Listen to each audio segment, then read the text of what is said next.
Hello, and welcome to my Modlist showcase, where I give an overview and opinion on mod lists to help find the right one for you. This time we are looking at Stay Frosty, a list that's part of the Fallout 4 Experiences collection, maintained by the user Screaming Lake.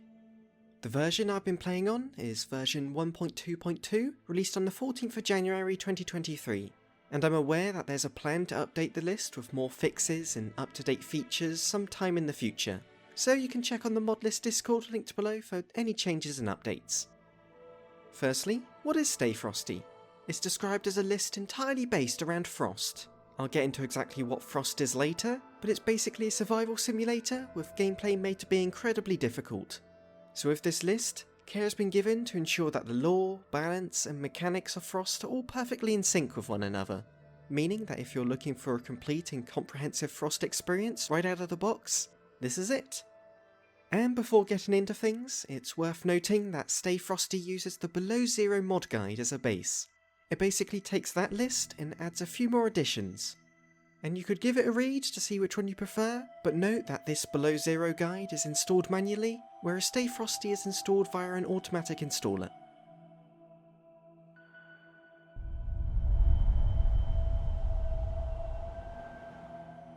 Stay Frosty is available to download from the Wabberjack Modlist installer. I won't cover the specifics of the installation in this video, but I found it to be quick and simple, with clear instructions provided on their website.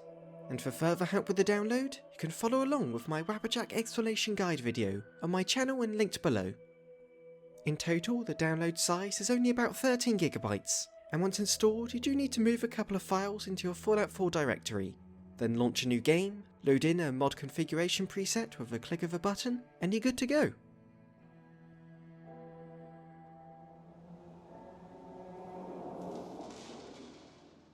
So, as you may have noticed, things look a little different from the base game. It's now nuclear winter with constant snowfall and everything freezing over. And all of this comes from the Frost mod, although the list does have a couple of new additions on top, like the gritty subway station textures, which up their resolution and make the undergrounds way more deteriorated, and they look all the better with new and improved lighting. Plus the exteriors appear far nicer with It Snowed winter textures and winter Commonwealth pines, replacing the dead trees of vanilla with something that feels much more appropriate. But other than that, most new visual mods are stuff like detailed blood, better looking windows and puddles and so on. All great of course, but nothing that completely overhauls Frost design, as it would cause too many visual inconsistencies. Although, there are new weathers added from the Polluted Climate mod, which feels far more foggy and frosty than the usual. Then there's the EMB, which is a custom preset made specifically for this list. As you can see, it focuses on the dark and grim side of things, almost giving a horror game vibe where the whites are more greyish and interiors are incredibly dark if you don't use a flashlight. It definitely gives an effective vibe to this list, but of course it won't be for everyone, so the install guide links to a video explaining how to adjust the EMB to your liking. Finally, I found the performance to be incredibly stable. The lack of any taxing lighting mods and 4K landscape textures means my FPS held pretty much the same as vanilla. Unfortunately, my FPS tanks when recording, so you'll just have to take my word for it. Also, a huge appeal of this list is all the needed patches and bug fixes that come included. So it all ran smoothly, with no bugs, and no need to go through the headache of making it all work.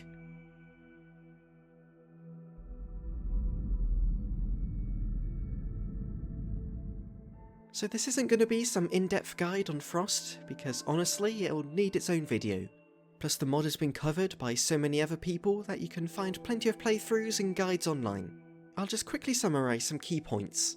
Vanilla quests and NPCs are gone, with new ones in their place to better fit this prequel setting.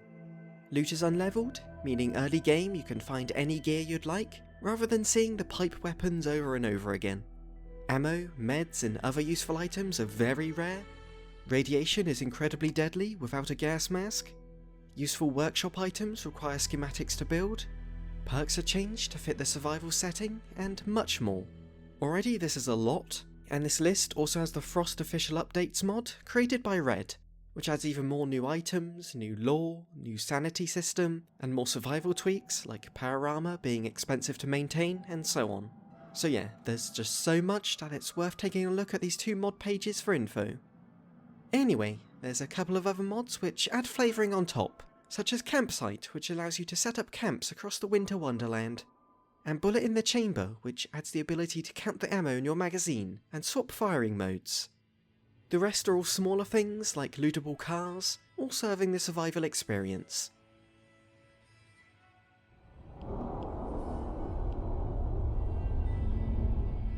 Again, I won't spend all day going through every combat change from Frost and its update mods, as honestly, that's not an exaggeration, it would take all day because there's just so much that's changed. But I'll bullet point some key features.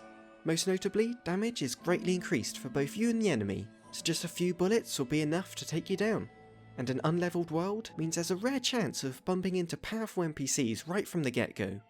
Enemies use their own ammo, meaning they can run out and be forced to swap to melee. Weapon recall no longer recovers automatically. There are plenty of new NPC variations. And finally, Fallout 4 legendary weapons and no more. So all this, plus a bunch of more tweaks, new weapon types, new perks and less ammo, make Fallout 4 into a truly deadly experience, where positioning and precision is vital, and you'll have to decide whether each encounter is worth fighting or not.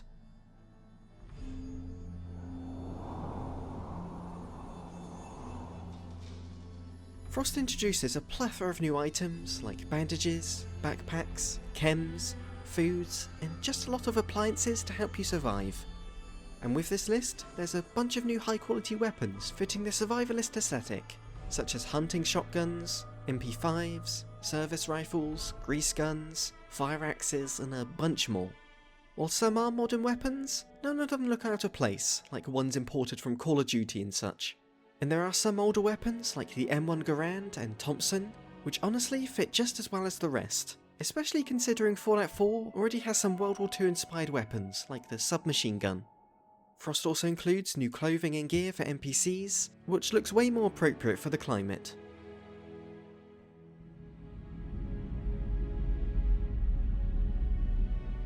This list's atmosphere doesn't just come from the visuals alone, as a ton of audio overhauls perfectly fit the lonely nuclear winter tone. Gunshots echo over the wasteland and through tunnels. Ghouls sound more aggressive and terrorizing. The sinister ambience mod adds distant screams and an eeriness when wandering. There's even a new radio station which keeps with Fallout's classical tunes. Have a listen to the audio for yourself.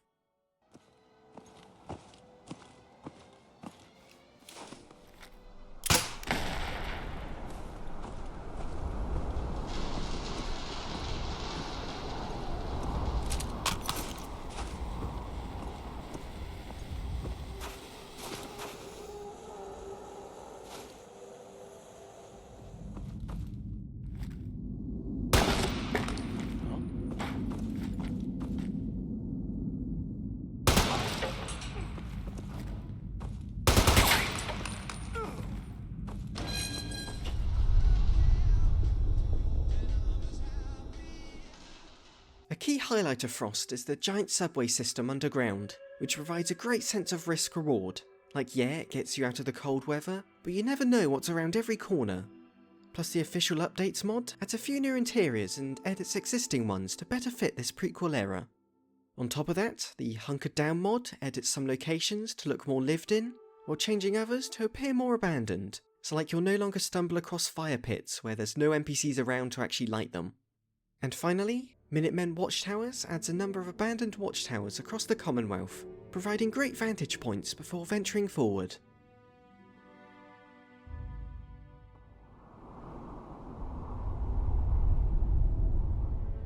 Describing this list, I've really had to restrain myself from talking about Frost too much, just because it's impossible to explain all its changes in one showcase, and the video would just turn into a mod guide. The overhaul is huge, and you absolutely should do your research before downloading. Read the Nexus page and have a look at someone's playthrough, and you'll get the gist. There's a reason why Frost is one of the most popular mods available. It's a survival experience like no other, and pretty much turns Fallout 4 into a whole new game. But a big hurdle has always been that install, because, as you can imagine, a mod of this scale can cause a plethora of problems when installing and interacting with other mods. So the quick plug-and-play nature of this list makes the experience so much more accessible. Stay Frosty takes the Frost mod, adds a bunch new updates, a few new weapons and locations with some polished up audio, and makes it stable right from the get-go. So if you want to give this unique survival experience a try, this list is a quick and easy way to do so. Thank you for watching. If you enjoyed the video, I'd really appreciate it if you gave it a like, as it helps the channel grow. And a huge thank you to my Patreon supporters, Ter Aura, Janice, Jake Carlo, Dweezil P. Pants, Rook, Alec Bentley, Jack Ma, and Christian Hell. These contributions help me, live as the price of everything keeps going up, and it's terrible, but thank you so much. Every little helps. And thank you for watching, and farewell.